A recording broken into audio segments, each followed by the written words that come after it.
Assalamualaikum warahmatullahi wabarakatuh.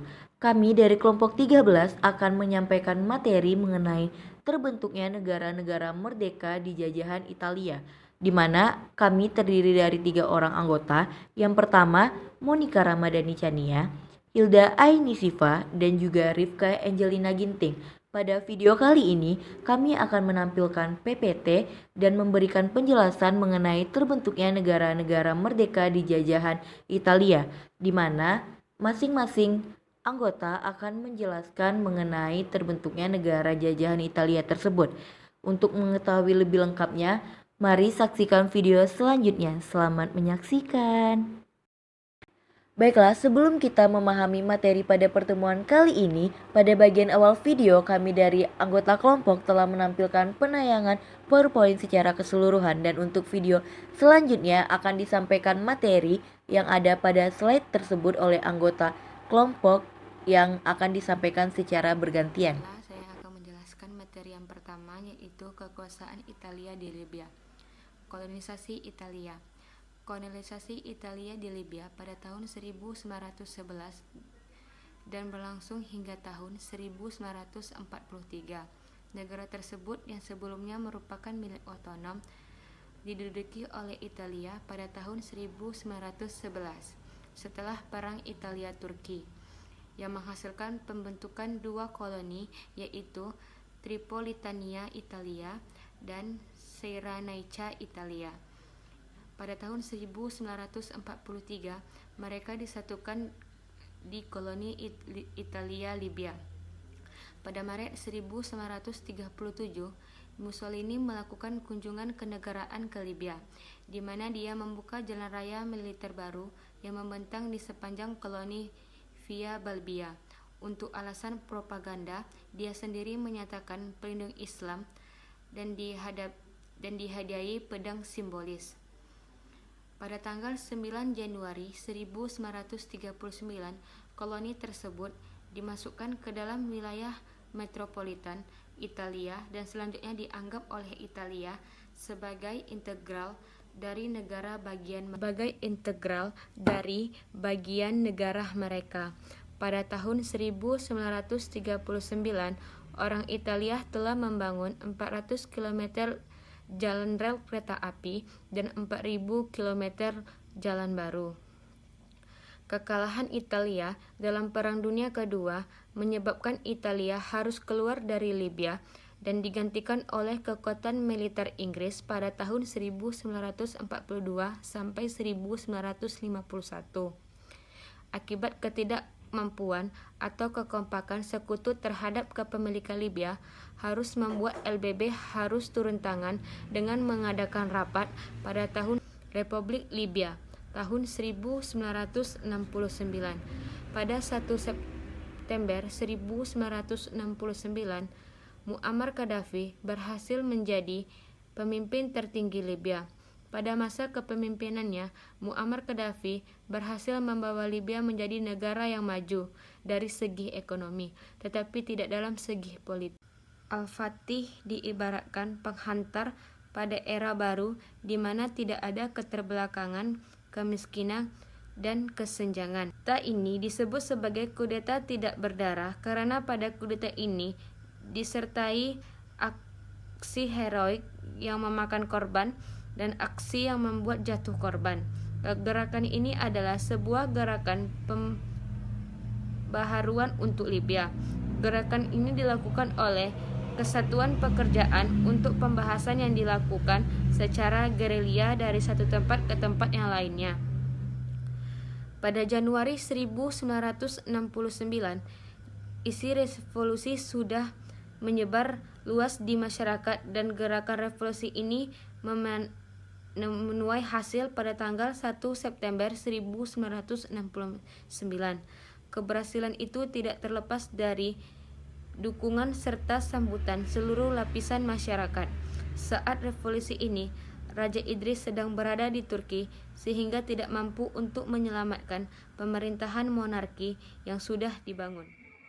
Baiklah, saya akan menjelaskan materi selanjutnya, yaitu tentang krisis Ethiopia pada tahun 1983 sampai 1985, di mana kelaparan di Ethiopia 1983 sampai 1985 adalah suatu bencana kelaparan yang terjadi di Ethiopia dari tahun 1983 hingga 1985, di mana bencana ini merupakan suatu bencana kelaparan yang terparah di Ethiopia dalam 1 abad terakhir, sehingga memakan jumlah korban jiwa kini sudah melebihi dari 400.000 orang, di mana setengah dari korban tersebut sudah merupakan suatu terpicunya oleh pelanggaran hak asasi manusia, sehingga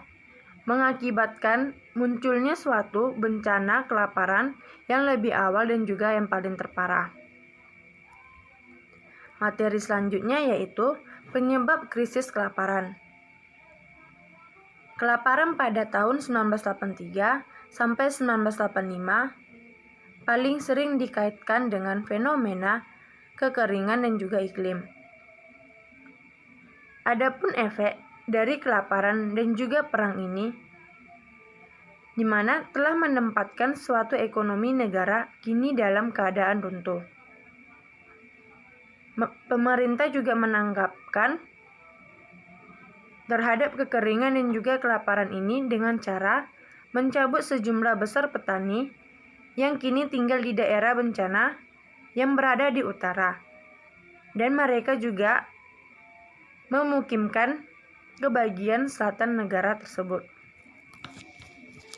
Kelaparan yang melanda di Ethiopia antara tahun 1961 dan juga 1985, dan juga khususnya yang terjadi pada tahun 1983 sampai 1985, di mana sebagian besar yang disebabkan oleh adanya kebijakan pemerintah, sehingga banyak petani kini melarikan diri daripada mereka harus membiarkan diri mereka di dalam memukimkan kembali, di mana organisasi tersebut telah dinyatakan bahwa puluhan ribu petani kini sudah meninggalkan yang diakibatkan dengan secara paksa. Selanjutnya yaitu peristiwa Wal-Wal pada tahun 1934. Pada tahun 1934, di mana Italia ini tidak senang melihat tindakan Haile Selassie yang memodernisasikan suatu negerinya yang juga memperluaskan angkatan perangnya. Padahal tindakan Kaisar Ethiopia ini adalah untuk sebagai reaksi terhadap perluasan pertahanan yang dilakukan oleh Italia di Somalia dan juga di Eritrea. Sehingga Italia ini pun segera mengirimkan angkatan perang ke Afrika, di mana Ethiopia ini untuk dapat mengadukan masalah tersebut ke lembaga-lembaga bangsa tersebut. Namun, sebelum lembaga bangsa-bangsa itu selesai, di mana masalah ini sudah dipertikaikan oleh Italia, Ethiopia, dan juga Perancis dan juga Italia, sehingga menyebabkan beberapa insiden yang terjadi pada tahun 1934 yang diikuti dengan pertikaian antara tentara patroli di Walwan dan juga tempat-tempat perbatasan lainnya. Kemudian pada tahun 1935, di mana diadakannya suatu pengadilan mengenai insiden Walwal, di mana Kaisar Haile ini pun juga bersedia memegang teguh perjanjian Italia-Ethiopia pada tahun 1928, di mana Italia juga mula-mula setuju, tetapi dengan kemudian adapun atasan menyarankan bahwa lembaga bangsa-bangsa ataupun wakil-wakil Prancis, Inggris, dan juga Italia agar segera berunding untuk dapat memperolehkan suatu penyelesaian bagi seluruh masalah yang ada di Ethiopia, di mana ketiga penguasa tersebut yang masing-masing mempunyai daerah sekitar yang ada di Ethiopia, agar Ethiopia dibagi menjadi daerah pengaruh mereka. Tetapi di mana Prancis yang terikat oleh Fakta tahun 1935 kini menganjurkan agar Haile segera menyelesaikan atau juga memberikan suatu konsesi ekonomi yang banyak kepada Italia. Dan juga Inggris dapat menyetujui, tetapi di mana Italia ini juga menolak karena Mussolini kini menghendaki untuk dapat menganeksasikan di Ethiopia. Baiklah, sekian penjelasan dari saya.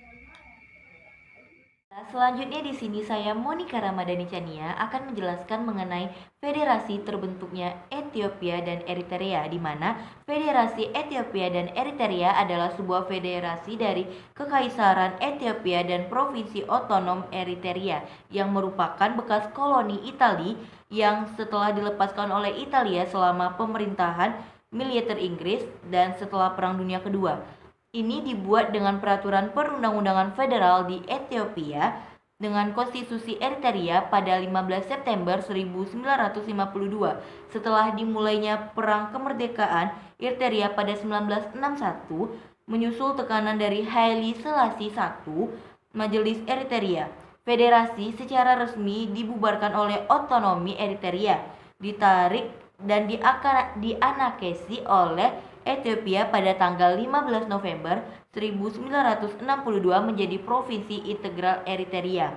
Sebagai provinsi otonom di Ethiopia, Eritrea memiliki parlemen regional yang dipilih secara demokrasi, konstitusi sendiri, serta memiliki pemerintahan daerahnya sendiri.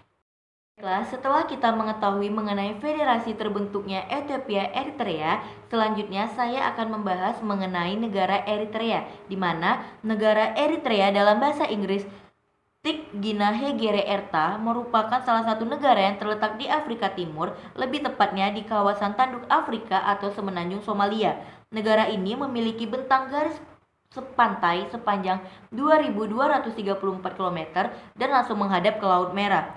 Lokasi Eritrea yang terletak di pesisir Laut Merah membuatnya telah lama menjadi penting dalam sejarah dan budayanya. Eritrea digabungkan dalam menjadi sebuah koloni oleh Kerajaan Italia pada tanggal 1 Januari 1980. Negara bangsa modern Eritrea mencapai kemerdekaan dari Ethiopia pada tanggal 24 Mei 1993 setelah berperang selama kurang lebih 30 tahun dari 1961 hingga 1991. Eritrea secara resmi merupakan sebuah demokrasi parlementer yang terdiri dari 6 kawasan. Baiklah, selanjutnya kita akan membahas mengenai penduduk Eritrea yang terdiri dari beberapa kelompok etnis. Masing-masing memiliki bahasa dan tradisi budayanya sendiri. Selain bahasa yang digunakan oleh berbagai kelompok etnis, bahasa Arab dan bahasa Inggris adalah bahasa yang dipahami secara luas, serta bahasa Italia kadang-kadang juga digunakan dalam berbagai sektor dan istilah. Selain itu, ada kurang lebih 9 suku bangsa yang resmi diakui di negara Eritrea ini, antaranya yaitu ada Tigrinya yang merupakan suku bangsa mayoritas dengan 55% dari populasi tersebar di seluruh pelosok negara. Selanjutnya ada suku bangsa Tigre 30%, Sabo 4%, Kunama 2%, Ras Saida 2%, Bilen 2%, dan 5% yang terdiri dari suku bangsa Afar, Beni, Amir, dan Nera. Kemudian juga di negara Eritrea ini terdiri dari berbagai macam agama yang bisa kita lihat di slide mengenai paparannya. Selanjutnya yaitu tentang Politik pemerintahan Eritrea dalam bidang politik negara ini merupakan negara paling tertutup di benua Afrika. Sistem pemerintahan Eritrea adalah republik di mana kepala negara dan kepala pemerintahan dipegang oleh seorang presiden dan dibantu oleh wakil presiden. Sebagian besar penduduk Eritrea menetap di wilayah pedesaan di mana perekonomiannya bertumpu pada sektor pertanian dan peternakan. Dengan berakhirnya materi mengenai negara Eritrea, maka berakhir pula pembahasan materi yang kami bawakan dari kelompok 13. Maka apabila ada kesalahan kata, kami selaku kelompok penyaji memohon maaf.